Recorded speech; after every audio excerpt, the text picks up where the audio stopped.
Hello everyone, my name is Nasrat Nazari, and this presentation is only for educational purposes. This is made for my computer security class at Metropolitan State University, which is located in Minnesota. The presenter is myself, Nasrat Nazari. The date is spring 2018, and the professor is Faisal Khalim. The topic that today I'm going to cover is how to prevent a company's server from a cyber attack. Let's begin with the definition. What is cyber attack? Cyber attack is socially or politically motivated attack carried out primarily through the internet. In other words, cyber attack is an attempt to damage or gain unauthorized access to a computer system or a network. Cyber attacks that are geared at a particular organization, services, and individuals to obtain private, technical, and institutional information and other intellectual assets for the purpose of vandalism. What cyber attacks may include in disruptive consequences, such as thrones and viruses, malware, phishing, spamming, spyware, spoofing, identity theft, fraud, data breach, password sniffing, system infiltration, instant messaging abuse, and website defacement. I would like to go ahead and talk about malware. What is malware? Malware is a software which is designed by criminals to infect users' computer and inflict harm on it in multiple ways. Malware can infect computers and other devices in several ways and comes in a number of forms, such as viruses, worms, thrones, and spyware. Malware today is too largely designed by and for professional criminals. It is very important for companies to have a good malware security protection. Also, well-designed antivirus protection has several characteristics, such as checks a newly downloaded program to ensure that it is malware-free, periodically scans computers to detect and defeat any kind of malware that might have slipped through, and able to regularly update to recognize the latest threats. And also, malware protection needs to be usable at all times. Effective antivirus software must be simple to download and install. A robust antivirus software package is the primary component of a technological defenses that every personal and business computer system should have. The company that I work for, called Zuby, we use a robust malware protection to guard our finances, helps to safeguard account information, and also provides password management tools so frustration or forgotten passwords do not lead anyone to skip over the essential component of protection. The next form of cyber attack I'll talk about is phishing. It is a cyber crime in which a target is contacted by emails or other different ways by someone presenting as a legitimate institution to tempt individuals into providing sensitive information, such as information about personal identification, bank and credit card details, and passwords. The above information then can be used to access important accounts and can result in identity theft and financial loss. Most of the emails which are sent by the criminals do look very legitimate. I will give you guys an example later. This is an example of phishing email. Let's look at it. This is a very much convincing for anyone to open the attachment. All it takes is a moment of intentions. For example, I would like to read this email to you guys. Since we have now received a contract termination letter, I'm assuming that you might have intentionally overlooked our invoice, that number. If you intend to bring it into the account, just let us know. Be informed that early withdrawal penalties will apply. At the bottom it says, refer to the attached document for billing information. So you guys see this, how easy for anyone to open this. So I'll give you an example that what happened on April 9th in 2018. Some of our Zuby's employees received a phishing scam via the Zuby inboxes, while the email appeared as a legitimate email from Microsoft. The next form of attack I'll talk about is the data breach. Data breach occurs when a cyber criminal successfully infiltrates a data source, extracts sensitive information. Most cyber criminals hack into a network to steal local files, and bypassing network security remotely. Common corporations being victims of data breach. Why? I'd like to talk about this last about 5-6 years, these big corporations was hit by cyber attacks. Ashley Madison, targeted in July 2015, hackers stole information and dumped 10 GB data on the deep web. 32 million users' account details and credit card transactions were exposed. Another big corporation was Target. It was targeted in January 2014. Hackers penetrated company's network and were able to infect all point-of-sales machines. Approximately 40 million debit and credit cards were exposed to fraud. The information stolen included PIN numbers, names, and other bank information. JP Morgan was targeted in October 2014. Estimated 76 million households and 7 million businesses' data were compromised. The data included names, addresses, phone numbers, email addresses, and others. Anthem Inc. targeted in May 2015.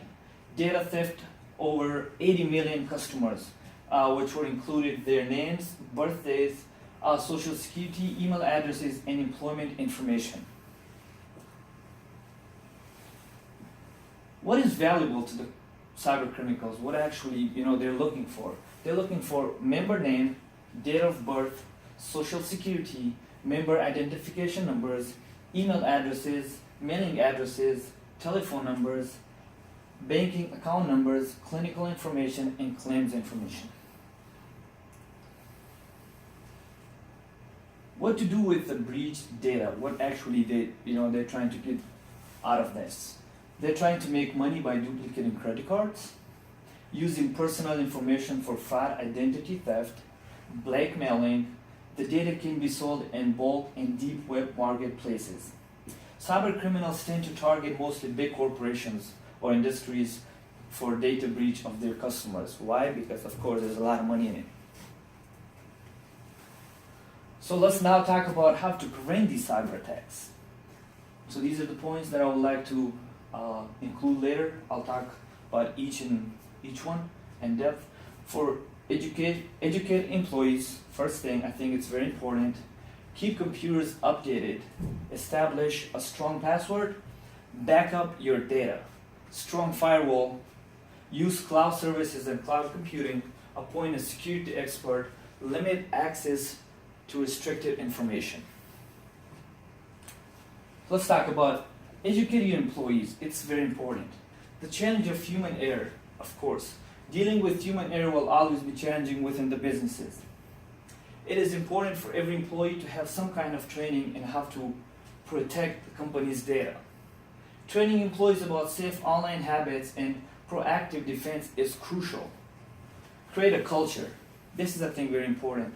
It is a good way to protect an organization from a security threat is to create culture of awarenesses.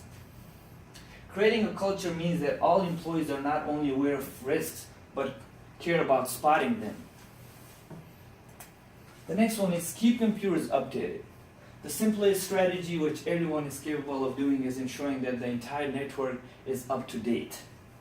Paying attention to all notifications regarding updates such as operating systems, antivirus software, web browsers, and firewalls. Ignoring any of these essential leaves cracks in your defense system. Establish strong passwords. This is a very important one as well. The most easiest way to strengthen your security is to implement strong passwords. It's always hard for hackers to crack well-established passwords. Something avoid using it is any personal data, such as birth date, social security. A lot of people do that. Common words spelled backwards. Don't do that. Try to avoid using one password for a long time. The industry limit is, I think, up to 90 days. Use combination of capital and lowercase letters, numbers, and symbols. I think this will help you establish a strong password. Backup data. Protection of the company increases if you regularly back up your information. It is important to back up files, data, and other resources because they are the backbones of the company. This is helpful in case if the data gets lost due to an unknown invasion. There's malware counting ransomware that could disable the company's framework, structure, or possibility of erasing all information. It is consistently great to have reinforcement of all information. Another way is to have a strong firewall. It is must to have a strong firewall system in order to have a properly protected network. A firewall protects the company's network by controlling internet traffic coming into and flowing out of the company. Another one is domain names. With firewall in place, a company is able to allow access to certain domains. IP addresses. If an IP address does not belong to the company's network and attempting to access too many files from the server, this IP address can get blocked by the firewall. Use cloud services, cloud computing. This helps businesses to save money and time for handling their application needs and data storage. Automatic software updates. Since cloud computing runs off premises and out of sight, suppliers usually take care of them and roll out regularly software updates. Disaster recovery. It is important for businesses to have robust disaster recovery backup, which is provided by these cloud services and cloud computing. Security. For example, loss of laptops are $1 million business problem. Cloud computing gives the business great security, and when this happens, because the data is stored in the cloud. So this is one of the benefits. Another one, I think it's very important for businesses to have a point security expert responsible for checking the system for any cybersecurity risks. More and more loopholes are created when a business is expanding in its operations. If anything goes wrong, the security expert will utilize his expertise for diminishing any damages to the business or system. Able to detect the risks and shut the security gaps before the problem digs its roots into the system. It's good investment for a business to have a security expert, which will lower the risk of having a cyber attack. Keep the business on track as compared to not having one and paying the cost of the data breach. Another one is limit access to restricted information. It is not a smart idea to make all your sensitive information open to anyone. This can lead to vulnerability. Limit people having access to sensitive information. It will definitely reduce the chances of evil invasion by an unauthorized person. Making the access to sensitive information restricted to few people is an important step in defense against cyber attacks. Some of the tips that we use at the company that I work for is Zuby. We usually have install antiviruses, malware software in place, keep antivirus software up to date. We make sure that we do a regularly scheduled scans with antivirus software, keep the operating system current and updated, secure the company's network, very important. I think before we click, keep personal information secure. Do not use open Wi-Fi. Backup files, and most importantly, use strong passwords. I hope you guys enjoyed my presentation, and I hope you guys gain some information in regards to how to prevent the company's server. See ya. Thanks.